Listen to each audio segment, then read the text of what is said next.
Saya lanjutkan. Jadi tadi kan sudah dapat biaya tenaga kerja langsung untuk operator produksi yang reguler. Nah, terus selanjutnya kita akan menghitung biaya overhead pabrik. Nah, ini ada biaya listrik, biaya tenaga kerja tidak langsung, biaya reparasi dan pemeliharaan mesin produksi, biaya depresiasi mesin produksi. Nah, untuk kita yang sudah kita dapat adalah biaya tenaga kerja tidak langsung. Nah, kita langsung link aja dari sini. Untuk biaya reparasi pemeliharaan mesin produksi kita ambil dari sheet depresiasi. Kemudian untuk yang depresiasi kita juga ambil dari depresiasi mesinnya semua. Nah, seperti itu. Kemudian kita sum. Nah, kemudian masuk ke tabel yang bagian produksi. Nah, ini udah diketahui untuk stasiun kerja bangku dan bending itu 48%, 24% untuk milling, kemudian untuk turning 15%, untuk assembly ada 13%. Nah, ini rumusnya biar lebih paham langsung aja ya. 0,48 dikalikan 1 per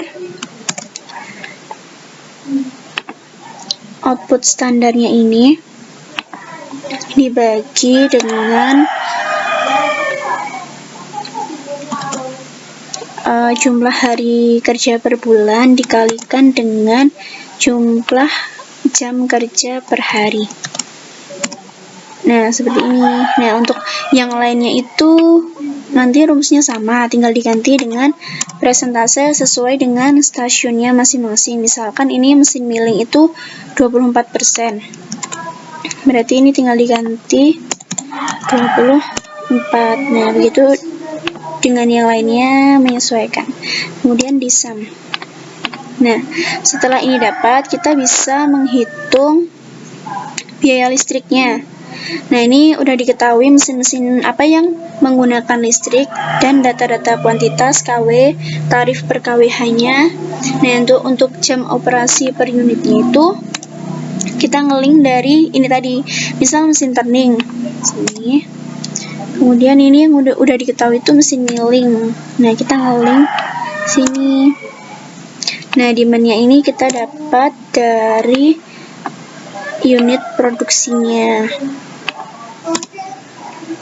Kemudian untuk biaya listriknya kita tinggal mengalihkan kuantitas dikali KW-nya berapa, dikalikan tarif per KWH-nya berapa, dikalikan jam operasi per unit produksinya, dikalikan demand.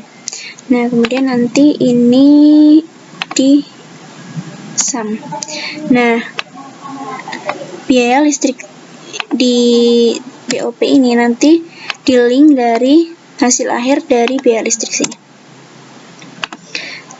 Nah, terus selanjutnya yang belum adalah tabel biaya overtime.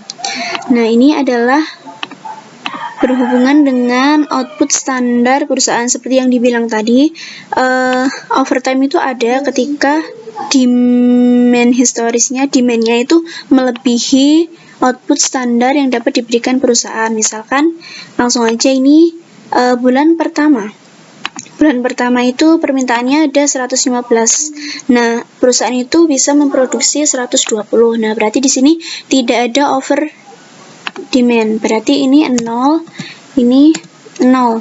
Nah, kemudian untuk bulan kedua itu kita bisa lihat permintaannya 140, sedangkan perusahaan bisa memproduksi 120. Berarti over demand-nya ada 20. Kita langsung link aja. 20. Nah, untuk ini tuh diisi over demand-nya ini dikalikan dengan total jam operasi per unit produknya. Gitu. Nanti yang lainnya menyesuaikan. Kemudian jika nanti di sini minus, nah nanti di sininya silahkan diisi 0 saja. Misal ini yang minus itu bulan keempat, kelima. Nah, berarti nanti bulan keempat 0, bulan kelima juga 0. Seperti itu.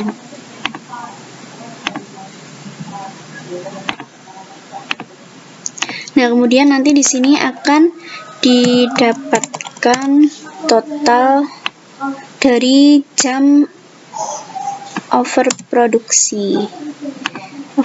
produksi. Nah, nanti ini kita gunakan untuk mengisi ini operator produksi untuk yang overtime. Nah, ini biaya overtime-nya adalah 20.000 per jam. Makanya di sini adalah 20.000 dikalikan dengan ini. Nah, jadi nanti untuk biaya tenaga kerja langsungnya adalah penjumlahan dari ini dan ini.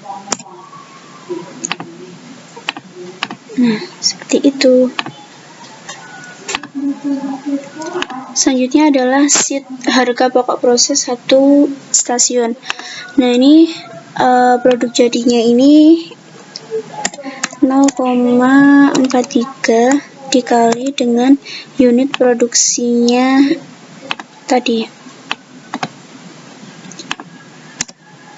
Nah, ini kita asumsikan produk jadinya adalah 43%-nya. Nah, berarti di sini produk yang sedang dalam proses itu seluruh unit produksinya dikurangi dengan produk jadi. Nah, seperti ini. Kemudian biaya persatuannya, biaya bahan baku kita ambil dari data awalnya. Dari sini kita link. Kemudian PTKL-nya juga dari data awal. Dari sini. Kemudian untuk biaya overhead pabrik juga kita ambil dari sini. Kemudian kita jumlahkan. Nah, kemudian untuk unit ekuivalensinya itu rumusnya adalah produk jadi ini kita log ditambahkan dengan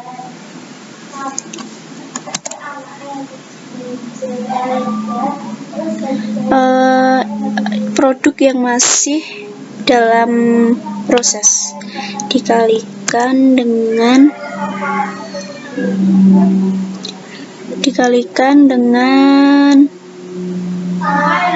tingkat penyelesaiannya.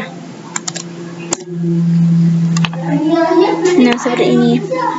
Nanti yang lainnya menyesuaikan. Pokoknya rumusnya ini adalah produk jadi ditambah unit produk dalam proses dikalikan dengan tingkat penyelesaiannya. Nah, kemudian biaya per unitnya berarti ini dibagi ini.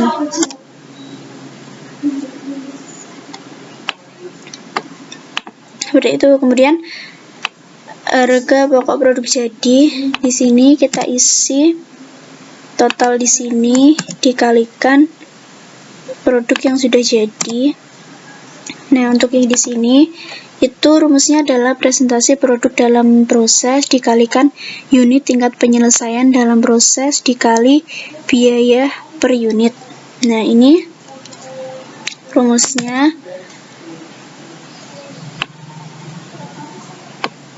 adalah misal untuk biaya bahan baku 100% dikalikan jumlah produk yang masih dalam proses dikalikan dengan biaya per unitnya.